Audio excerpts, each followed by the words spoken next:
காலையில 4 மணிக்கு எந்திரிச்சு ஆதி முத்ரா பண்ணலாம்னு சொல்லியிருந்தீங்களே. இந்த மந்த் ஆமா. வந்து முன்பனி காலம் எல்லாமே ஸ்ட்ரிங்க் ஆயிருக்கும், அந்த ஹீட் வெளியில போகாதுன்னு சார் இதெல்லாம் சொல்லியிருந்தாங்க. அதனால நான் அதுக்கு முன்னாடியே நீங்க சொல்றதுக்கு முன்னாடியே ஆதி முத்ரா வச்சேன். அதுக்கப்புறம் டெய்லி காலையில 4:30க்கு எந்திரிச்சு வச்சிருவேன் சார். ஒரு 15 மினிட்ஸ் வைப்பேன்.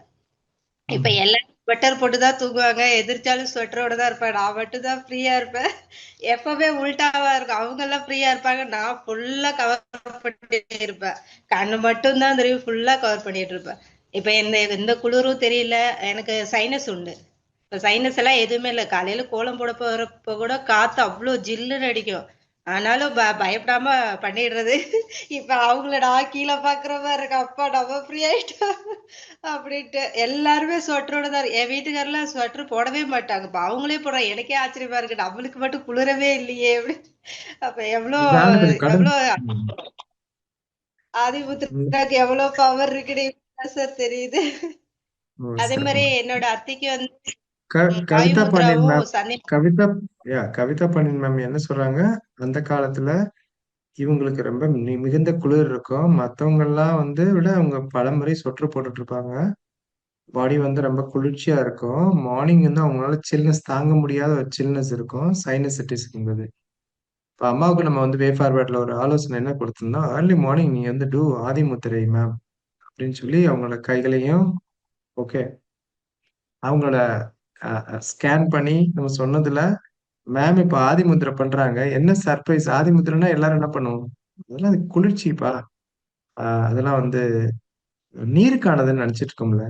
இப்ப அவங்களுக்கு நீர் சப்ஸ்டிடியூட் ஆனதுனால என்ன ஆச்சு? குளிர் போயிருச்சு. ஓகே. அதுதான் நுனி பாயிண்ட். மூக்கல் ஓகே. நெறைய பேர் புரியல. ம். நுனி ஓகே. மூக்கெல்லாம் ஜில்லுன்னு எனக்கு எப்பவுமே இந்த சீசன் தான். நுனி மூக்கு, நுனி விரலு, காது ம். இதெல்லாம் பயங்கரமா ஜில்லுன்னு ஆயிடும். தும்மல் வந்துட்டே இருக்கும். எனக்கு இந்த 2 மாசம் எப்படா ஊட்டுறதுன்னு பயத்திலேயே இருப்பேன். எந்நேரமும் மூக்கு ஒலிக்கிட்டே இருக்கும். இப்ப லாஸ்ட் இயர்ல இருந்து எனக்கு அந்த இந்த முத்ரா வச்சதுனாலன்னு எனக்கு தெரியல. அதுக்கப்புறம் இப்ப சொன்ன பிறகு ஆதி முத்ரா வச்சு வச்சு இப்ப எல்லாம் எனக்கு அந்த ஜில்லுஸே வர்றதில்ல சார். இல்லைன்னா சோஃபாலே உட்கார்ந்து தரையில கால் வைக்கவே மாட்டேன். கால்லாம் ம். அவ்வளவு ஜில்லுன்னு இருக்கு. எனக்கு வீட்டுக்குள்ள செப்பல் போடுறது எனக்கு ஒரு மாதிரி இருக்கும். வீட்டுக்குள்ள செப்பல் போட சொன்னாங்க அப்ப. போடுவேன். ஆனா எனக்கு அந்த வீட்டுக்குள்ள செப்பல் போட்டு பழக்கம் இல்லையா, அதனால சோஃபாலயே ஏறி உட்காந்துப்பேன். ரொம்ப கீழே நடக்கவே மாட்டேன். போறப்பெல்லாம் மேட் அங்கங்க போட்டு வச்சு அதுலயே தான் நடப்பேன். அந்த மாதிரி இருந்தது. இப்ப அதெல்லாம் ஒண்ணுமே இல்ல. எல்லாரும் ஸ்வெட்டர் போட்டுட்டு நான் போலேங்க, அப்பா நம்ம தப்பிச்சிட்டோம் போலயே இருக்கு. ரொம்ப எஸ். சந்தோஷமா இருக்கு. ஓ! அதே மாதிரி என்னோட சிறப்பு. உம் அவங்க வந்து வாயு உடம்பு சார். அவங்களுக்கு வந்து எப்பவுமே மூட்டு வலி அந்த மாதிரி இருக்கும். அவங்களுக்கு வந்து இந்த வாயு முத்ராவும் சந்தி முத்ராவும் எப்பவுமே ரெகுலரா செய்ய சொல்லியிருந்தா அவங்க செஞ்சிட்டு இருந்தாங்க. இப்ப அவங்களுக்கு வந்து இந்த இந்த விரல் அவங்களுக்கு சின்ன வயசுல இந்த இடத்துல ஏதோ கட்டி மாதிரி வந்ததுல இருந்து இந்த இந்த இந்த விரல் வந்து கட்டை விரல் வந்து அவங்களால அசைக்க முடியாது.